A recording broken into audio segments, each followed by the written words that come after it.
Welcome to Authentic Living with Roxanne, a place where we have conscious conversations about things that really matter in our lives. And now here's your host, Roxanne Derhaj.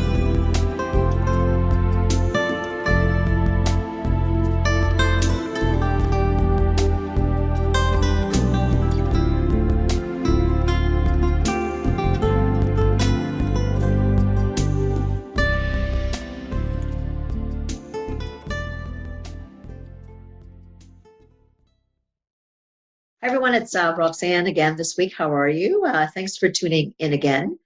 This week I have a very dear friend, Sue Lymburner, that's come to join us today and talk a little bit about trauma. Hi Sue, how are you today? I'm well. And we see Belle back there rolling around a little bit. Hi Belle. She's very happy to see you as well. She knows my voice. Yes. Okay, so I'm just going to tell you a little bit about Sue's background, and then we're going to just kind of talk a little bit about her specialty, which is trauma. So as a clinical psychotherapist with 20 years in trauma and over 20 years experience in the field of psychotherapy, Sue helps clients gain insights into the challenges they face, so obstacles that may seem insurmountable can be overcome. By learning from their experiences and how it's impacted their life, they can identify tools and coping mechanisms that work for them. They can learn to approach issues from a different perspective and take action to address the concerns that are keeping them back from leading a healthy, peaceful life. So, Sue, is there anything that you haven't touched on the bio that the listeners you might want the listeners to know? Well, it's interesting.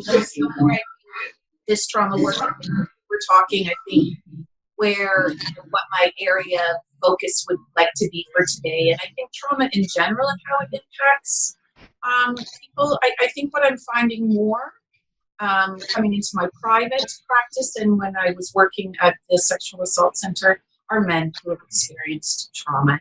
And just that's a little bit more of a silent impact, I think. So that's just what came to my mind, just how much more I'm seeing that in my private practice, men with trauma histories, and I guess for such a long time that's been a silence. Interesting. So let's kind of talk about, for people that maybe, I think this word or this definition of word of trauma gets thrown around a lot, and I want for us to kind of define it, what that is, right? So I know I always say small t trauma, all the way up to big T trauma. Right. So on a continuum, right? Right. Yeah. I was listening to Gabor Mate. I follow Tommy Rosen, I think I talked about, does a lot of recovery. And it was initially a recovery from, our traditional addictions, but he's expanded it to recovery really for so much of what we do in our life, right? Overeating, ways of thinking, even he'll talk about. But he was doing an interview with Gabor Mate, reminded us, trauma is not as much the actual event, it's the impact. So the fallout of that event, how it changes your sense of self, how it changes how you see the world, how it changes your sense of safety in the world. Really, yeah, and I think that's important to remember. Really, another one I think that we may have both learned was it's experiencing something that is beyond your ability to control or make sense of. It overwhelms your capacity to organize and cope. So when we think, as psychotherapists, we know that safety is key. And when I think of safety, I think of I can go out in the world. If you think of a child, with your girls and with RJ, you try to create a space as best as you can to say that, I always say, you're perfect just the way you are. Developmentally, that's ideally what we want children to come into this world with, right? To believe that, if I'm introvert or an extrovert, if I like piano or if I like dance or if I like, mountain biking or musical instruments, it doesn't matter. That being who I am is who I need to be in the world. And us as parents or primary caregivers, we kind of support that child in development. Would you agree with that kind of concept of what's Well, I think in theory that's what we try to do, but I think inadvertently we don't always do that, right? Because we want our children maybe to have better lives than what we had, or maybe triggered by what they're doing, or if they're struggling with something. And so sometimes, we can misdirect our support by, our own anxiety kind of overriding just that ability to just accept that they're where they're at. I think in theory, we would all say we're going to support our children to be whoever they are. But I think the practicality of that is that that's sometimes harder to do if you don't understand your child's choices or experiences, or you don't agree with them. That's not what you want for your child. I had a conversation, recently with somebody who shared that when their child first came out as being gay, how devastating that was for them, because in their mind, they had a different experience for their children. And so the initial reaction was not very supportive, right? There was a lot of fear, a lot of worry, a lot of misunderstanding, confusion. And I don't think that means that the parents, it's not about love all the time. It's also about our capacity to be present, to meet our child's needs and support them, whatever they're doing, which, again, in theory, I think we would all agree with, but the practicality of that is sometimes harder than other times. So we really do, I think, the best we can with what we have and what's in front of us. We try to be the best possible space for our kids, but I would say that most of us didn't grow up in ideal environments, but we cope accordingly and just try to do better with our children, or so that we can give them something a little bit potentially better than what we had. Would you agree with that? Absolutely. Yeah. Let's talk about trauma, more traumatic events. And like we said, traumatic events are, us as human beings, none of us are wired to deal with things outside of the ordinary. We kind of assume that in our day-to-day lives that things are going to just play out the way they need to. And then something traumatic happens and it disrupts the flow of consistency that we expect in our lives. So when we talk about trauma and kind of the work that you've done, let's talk about, you talked about the symptoms. And I think that's really, really important that we talk about, because none of us are equipped as human beings, we develop symptoms to help us cope. So let's talk about some of the things that you've seen over your years of practice of symptoms that kind of come from traumatic events. Well, I mentioned drug and alcohol use, right? Which is certainly a way to try to cope with overwhelming feelings of anger, confusion, hurt. So when I meet people in adulthood, so maybe, a need to control, right, is sometimes, and that can look like being very controlling in our own environments to the point of being abusive, controlling in regards to managing our anxiety of not knowing what's going to happen next, to the point of developing obsessive compulsive disorder, just such an extreme attempt to try to control our environment. I think we see, we talk about flashbacks, we talk about self-harm, we talk about irritability. So we often know there's a correlation, with earlier trauma and to depression and anxiety. But I think the average person may not be able to correlate that back. So just this sense of being, not feeling settled or not feeling in control, or that, like you mentioned, that sense of feeling safe within ourselves, that I can manage what's happening. So even just really simply, I think things like depression and anxiety are often presented with clients not understanding where that's come from. And if you kind of think about it in the world, Sue, right? Like lately, and I'm, out there and, in the world, we hear anxiety and depression's on the increase, mental health is on the increase.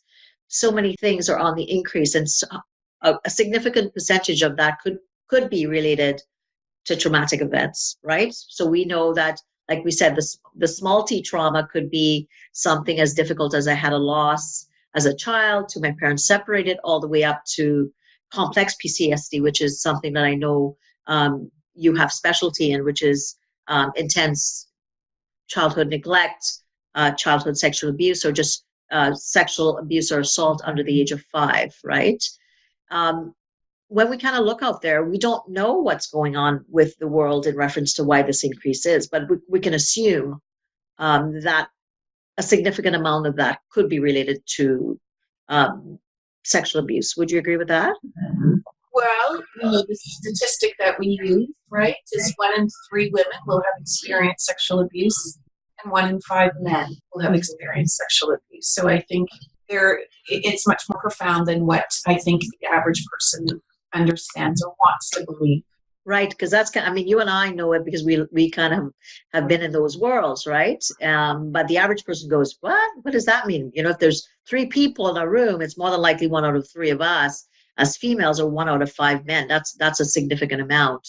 Staggering. And I think even before I started to begin doing some more intense trauma work as a therapist, I was ignorant to that. It's very hard to believe. It's a very it's a tragic truth to try to wrap your head around, right? And then we know if I experienced that level of trauma, just what that's like for me now raising my own children or engaging with coworkers.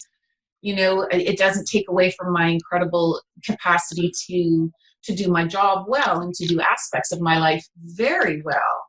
But there's often a cost of that, right? That maybe is kept hidden from other people.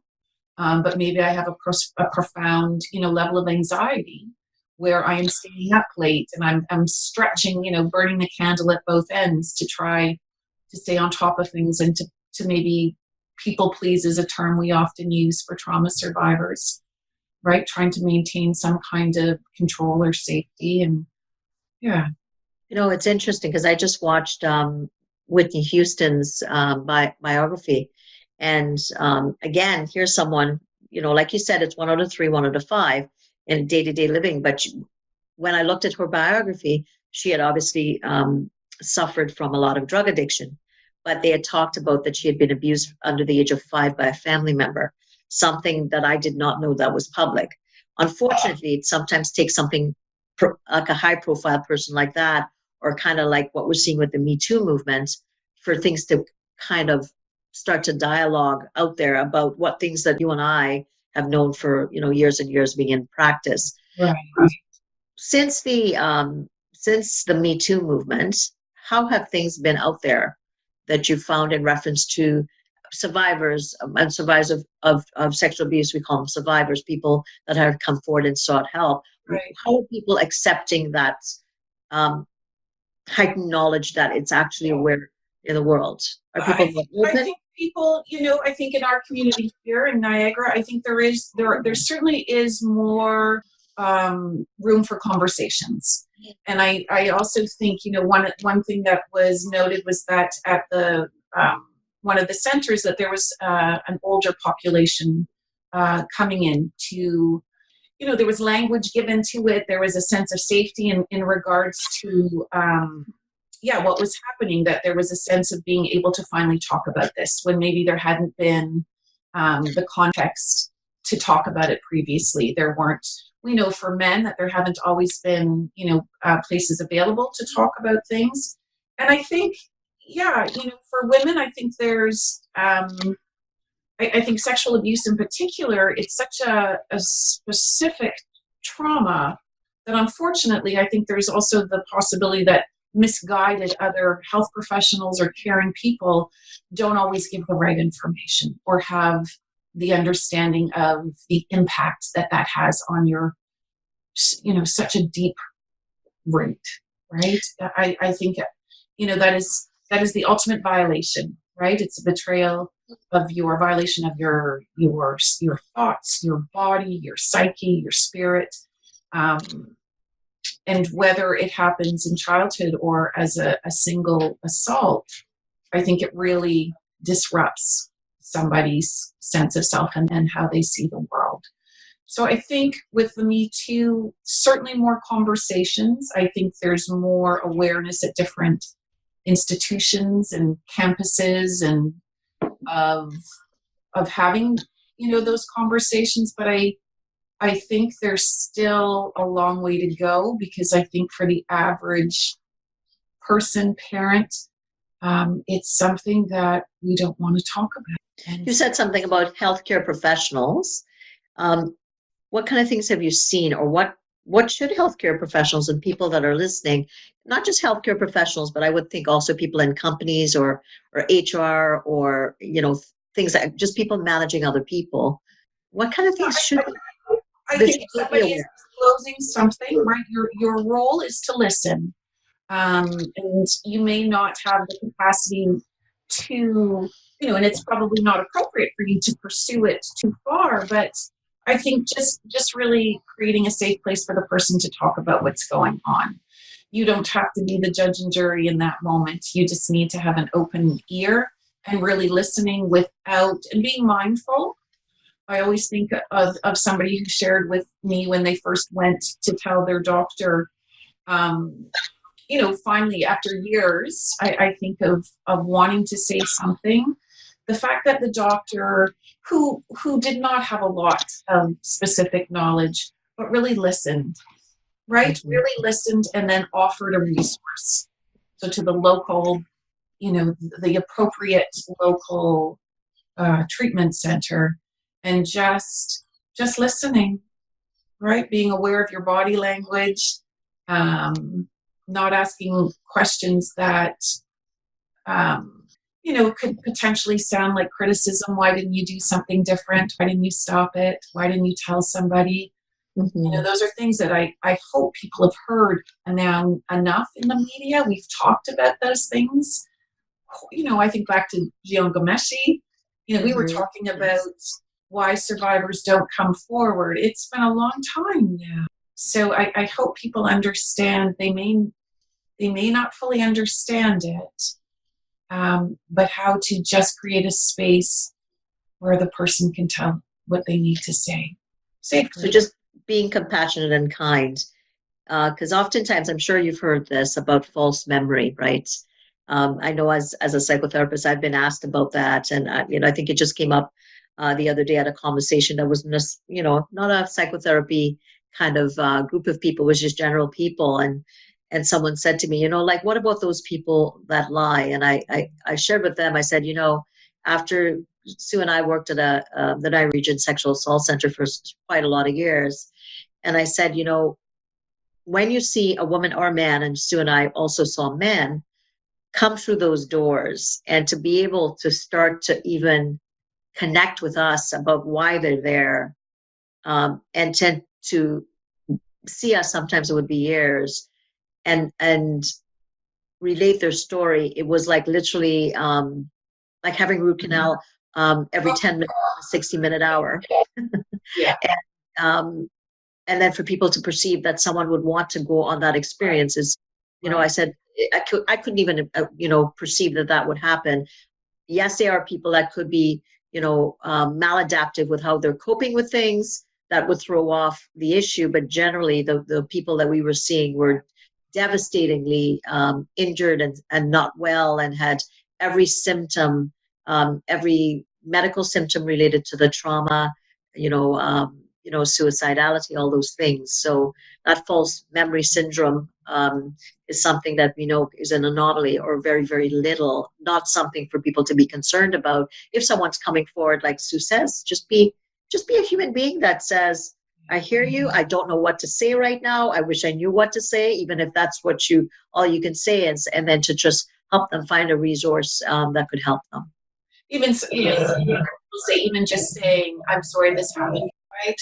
Yeah, I agree with what you said earlier. I think we've witnessed the incredible pain that people go through in processing this impact is it's very intense, and it's very hard work. Absolutely.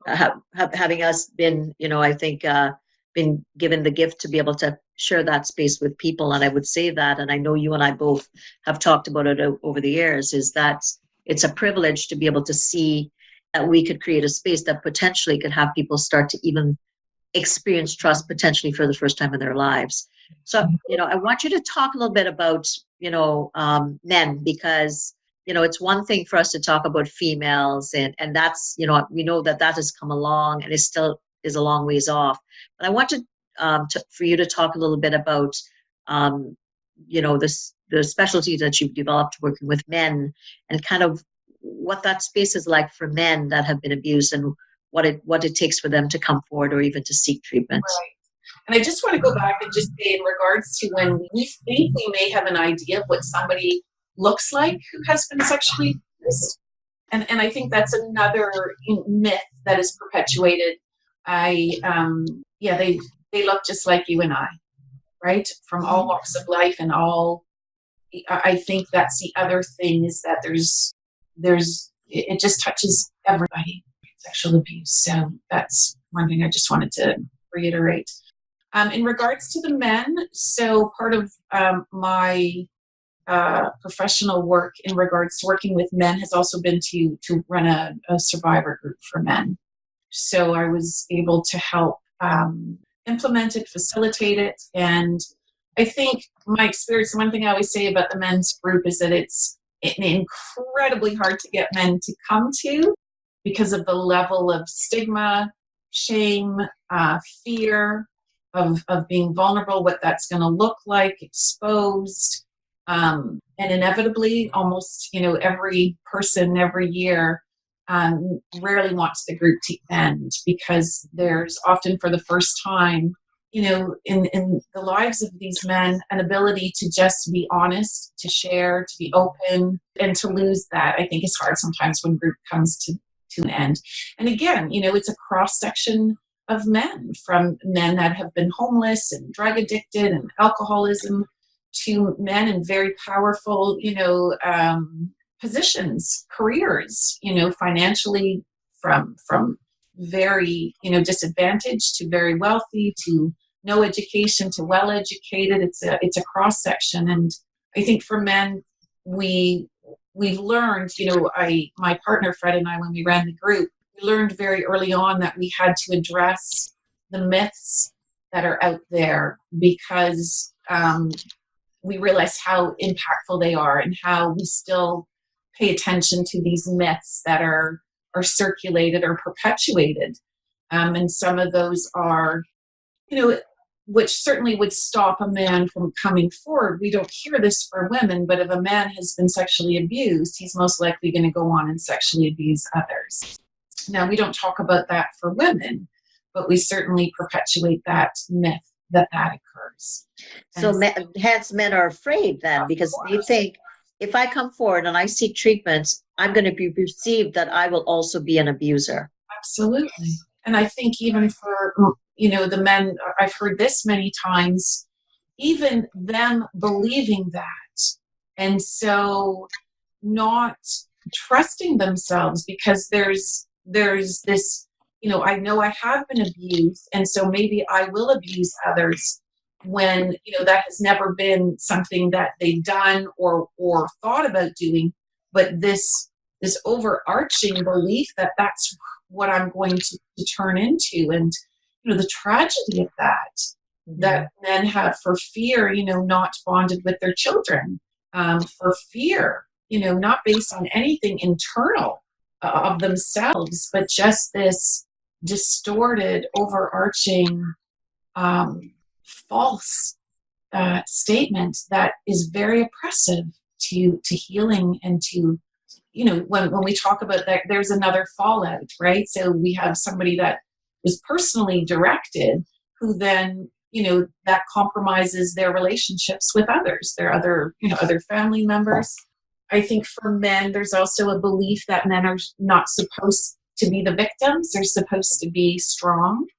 So there's a level of shame, I think, for men involved, that somehow they should have been able to stop it.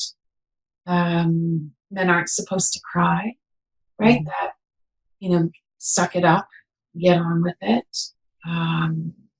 Those are some of them. There's a few other myths, but those are big ones that are often perpetuated. If it was a female, you were supposed to have liked it. And so, that pressure, again, you've got society saying, lucky you. And when that's not your experience, you don't feel lucky. It didn't feel good, and it didn't feel safe, and it didn't feel consensual. And I think that can lead to another level of confusion around intimacy and sexuality.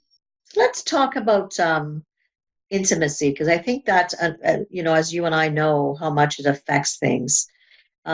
So in reference to what we know, and you tell me, trust obviously is the first thing that gets breached when someone has been assaulted.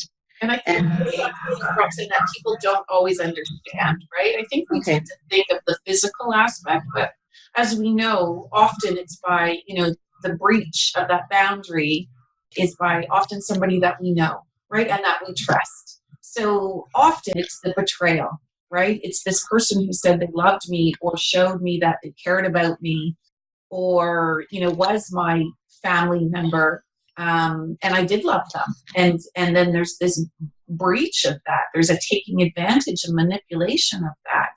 So I think when we talk about trust, I think that's an even greater impact is just how can I trust again when this person that I cared about or loved took advantage of me like that and negated me and my sense of self or my sense of worth was really not taken into consideration whatsoever. And you take that in the world, right? Whether it's at work, whether it's at friendships, whether it's with a partner, even a child, you take that sense of self with you, which gets disrupted when there's, trauma like we're talking about it. So, and, when you talk a little bit about a flashback or a triggers for people that may or may not know what that means, I think, what could happen to someone. Let's say I'm a survivor and I'm working with you, Sue. And let's say you trigger me. How might it play out potentially at work if I'm a supervisor or a peer? Well, I think what a trigger is simply something reminding you of a past experience, right? So a trigger, we tend to use it in a negative way, but a trigger is also, I was going to say, if I think back, if I smell chicken noodle soup, sometimes I remember eating chicken noodle soup, watching the Flintstones at lunchtime at school. And it's a pleasant memory. But triggers are, that's a positive. But, what often we're referring to is it reminds you of a time and place that wasn't. You didn't feel safe. You didn't feel in control. You were being hurt. So often people can be triggered, and often the person, if you're my boss and you're triggering me, you may not be aware of it. More likely you're not, but it's reminding me of a feeling that I had where maybe I wasn't in control or I was powerless or helpless. And so maybe when I was, younger, I couldn't do anything. And now, in my young adulthood, I've decided no one's ever going to take advantage of me again. So maybe I'm very defensive. Maybe I'm very reactive. Maybe I'm very argumentative. Or, I've learned that it's not safe for me to speak up. So I say nothing. Mm-hmm. Right. So I'm not agreeing with what's happening. I'm not understanding it. But I don't feel safe enough within myself for fear of how that person may respond back to me. And so we can be stuck. Logically, we may know my boss is okay, but that trauma part of us, that traumatized part of us will often stay stuck and not able to move past those earlier experiences of not feeling safe or in control or empowered. So really important for people to know, right? Like that sometimes people may be reacting and it may not be really based on your actions other than they have I call it the record player that's playing over and over again based on something because they've been put back into a past experience that was like less than positive for them. So tell the listeners what kind of things that you do to help people deal with trauma. Like what is it that you do with them to help them deal with the traumas or feeling unsafe and things like that? What kind of things do you do? Well, we always talk about safety stabilization. So it's really not about, if somebody was thinking about going to do some work around their earlier traumas, I think there's a time and a place. Mm-hmm. So I think sometimes we wait, longer once than maybe we think we should, but it's hard work and there has to be some safety in your life. So if there's a lot of turmoil or changes, that's probably not the time to do trauma work. Often people will say it's when they're settled and starting to feel safe that some of the earlier stuff arises, and that surprises them. I'm feeling better about my life now. Why are these things coming up? And I think it's because we now have the ability to process it. So we talk about, what are you doing to take care of yourself, right? What are you doing to manage your symptoms of maybe anxiety, feeling overwhelmed, feeling stressed? What are you doing? We talk about breathing. We talk about our body. We talk about mindfulness, reframing our default thinking. CBT is cognitive behavioral therapy. And that's really just about being really aware of what my pattern of thinking is. Am I just assuming, that interaction, that you are, not going to be there for me? And just being aware before I respond or react that I've really thought about what's happening, and do I have other possible interpretations of what's happening? Mm-hmm. So those are all along the beginning stages of the work. And then really, for a lot of times, interestingly, I have found personally working with men that sometimes just being able to speak it out loud has been very helpful. Something that they've carried, so deeply within themselves as a secret for so long. Just speaking it out loud can begin to alleviate some of that shame. Mm-hmm. And to some degree, all of us, I think, just having a safe space to say it out loud. But we do it very carefully. We do it in bits, because often, there's grief, that arises, this loss of, childhood experiences, the hurt that was created, the loss, of developing healthy relationships with others sometimes can be impacted. So I think it's really, expanding on their strengths and capabilities and what are you doing now in the present before we start. Let's unpack a little bit.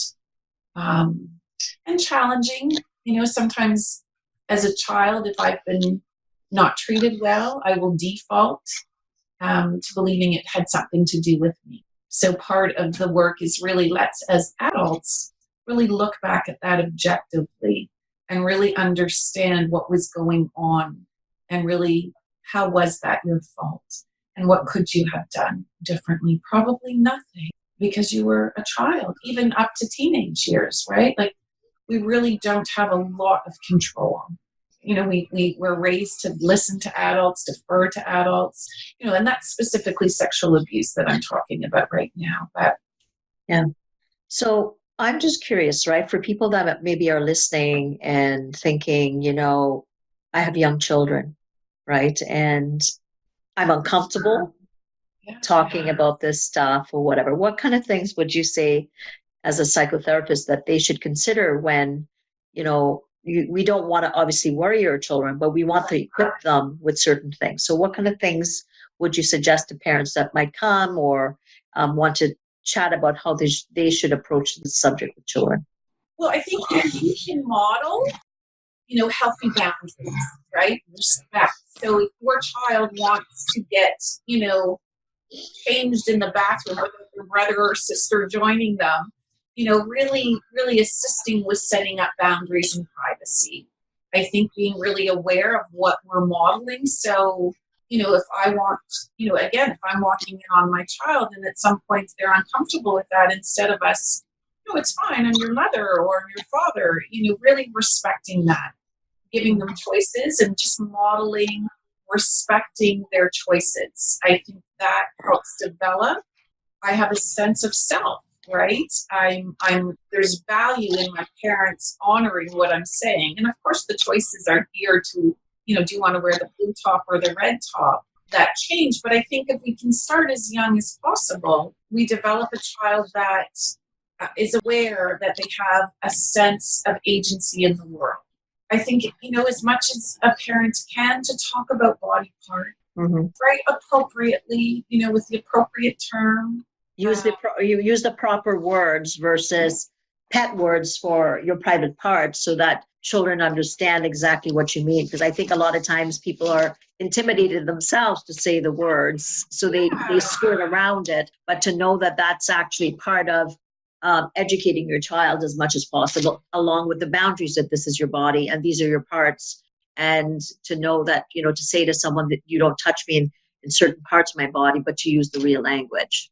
Yeah, and these are, it's certainly not about, like you said, we don't want to create a world for our children where it's not safe, they don't feel safe, but I think if we can do it in just natural opportunities, right? And our kids will have questions, they will hear things, and how do we have those answers? And ideally, we want to be listening to our children. We want to take the time to have conversations about life in general. Because I think if our children know, I guess ideally too, if you're ever uncomfortable, you come and tell me. Mm-hmm.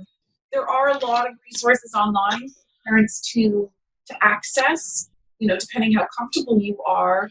But I think if your child trusts you and feels that they can go to you and that you're available, that may help in maintaining some communication when maybe, your child has a concern or something feels uncomfortable. Mm-hmm. So again, we go back to that openness and saying to your children that, we can talk about anything, but not to overwhelm them based on, think of how old they are and how you're sharing with them. Yeah. And not to make them think that the world is a place to be feared, but just that they have the skills, and if they don't know, to ask. And what the options are. I think I always remember, there was a game that I did with my children, the What If, that started very, what would you do if you got off the bus and I wasn't here? And instead of me telling them what the answers are, what would you do? And we had to sit and try to figure it out. And it was done kind of in a light way, Mm-hmm. With some help if they were stuck. What would you, if you went to that neighbor?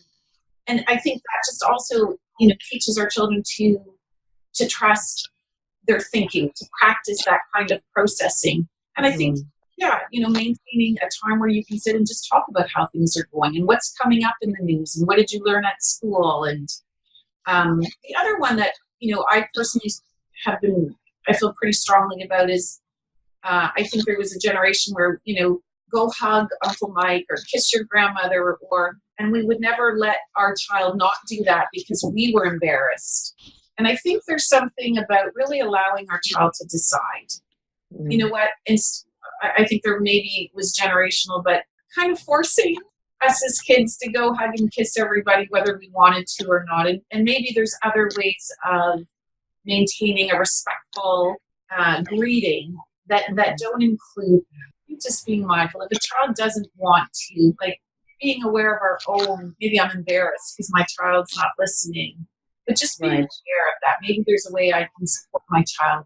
So, Sue, I just think about, how trauma could impact people, and they truly believe that I'm a depressed, the I ams, right? When we think of the symptoms that develop because of trauma, when people have sought help, would you say that those assumptions or those symptoms that they take on as being characteristics get cleared up? Absolutely. Yeah. Yeah, I think people don't often correlate their symptoms right back to the trauma. So I think even being able to link that, clarifies a little bit and organizes a little bit. I'm not destined to feel this way. And sometimes other health professionals will say, you just got to live with this depression, take these pills. And not to say that there's not a time and a place that's appropriate or helpful, but I think, having an opportunity to really understand why I started to think the way I did, why I started to not believe that things were going to turn out well. Things weren't turning out well for me. People weren't there for me, or I couldn't trust people, and really, differentiating about a way of seeing the world that you just absorbed as a child because of your circumstances versus how do you remember and recognize as an adult. You have the capacity, because we have a fully developed brain now, right? We get to make choices for ourselves. Maybe I can I don't have to default to that way of thinking, right? That was just that wasn't a conscious decision of how I want to see the world. And so I see that frequently. People, they don't feel the same shame that they've carried. They realize there was nothing they could do. They are worthy. It wasn't their fault. And they have different patterns, different ways of seeing themselves in the world that can often alleviate symptoms of depression and anxiety. And I think that's such an important fact, right? Because, and what we know sometimes with the medical community, they may not look at the other options. They might just suggest the medications without looking at the psychological, the emotional, or even the implications of what may have happened. And what we're realizing now is what do most of us use? We use our brains and we use our body in our jobs now. So obviously we're seeing a more of an increase in things around mental health because before we would break a limb or get a strained muscle, but now what are we doing? We're overworking our brains, and we need to start to learn how to relax it, or even if there's things from the past that maybe hasn't affected us before, but now, like you said, when I feel safe, it comes up more. I know we often joke around because when people come to see us, and we have to make sure that nobody runs into each other. But I know over the years we hope that when people come to see us in our practice, that people will be able to sit in the same room like they do their dentists, their doctors, their lawyers. We're all. It's the more that we learn to accept that. Our brain and our body is the same thing, and I know we're coming along, but we're ways off. That hopefully, with time, we'd be able to embrace mental health to mental well-being as being a real part of our lives. So, Sue, so I'm sure everyone listening would love to reach out if they wanted to get some support. So why don't you tell people where they can reach you if they're wanting to have a chit chat or maybe book some time with you? So I'm in Niagara, and I have my private practice that I've just moved into on a full-time basis. Probably the best way is to go to my website, which is really just www.suelymburner.com. And then all my other information is there. So it's SUELYMBURNER. I'm just spelling it out because I know this is a big joke with her and I, because I never get her last name right. But there will also be a link with her website at the bottom of the podcast. So Sue, as usual, it's lovely. We've had a thanks so much for sharing your wisdom with us. It has been a pleasure talking to you. Yes. Thank you. Yeah. And for everyone listening, and I often say that we are not defined by our pain. And if anything, more so with trauma, the symptoms may be fiercer, but it doesn't mean that those people are ill-willed or weak. It just means that getting the right support for those symptoms are difficult sometimes to go forward, like we talked about, and to, whether you are a manager or a coworker or a friend or someone in the community that may know that someone struggles with something, not to judge, but to, like Sue said, offer that compassionate, kind word or a gentle smile to say, is there anything I can do to help? And, online, there's always a lot of really good resources. You have awesome people like Sue in the community that can support you, or just to, pick up the phone and call many of the resources that we have here in Niagara or throughout Ontario or Canada.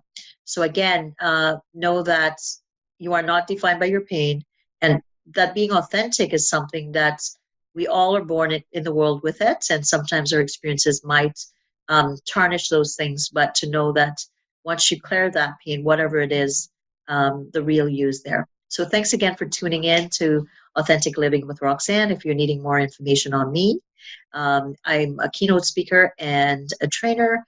I can be reached at roxannedurhodge.com. Thanks again, Sue. We'll see you soon. Okay, bye. Bye. Thanks for tuning in to Authentic Living with Roxanne, creating the space for positive, healthy change. Roxanne is a keynote speaker, psychotherapist, and coach. To work with Roxanne, visit roxannederhaj.com/blueprint. We'll see you next time on Authentic Living with Roxanne.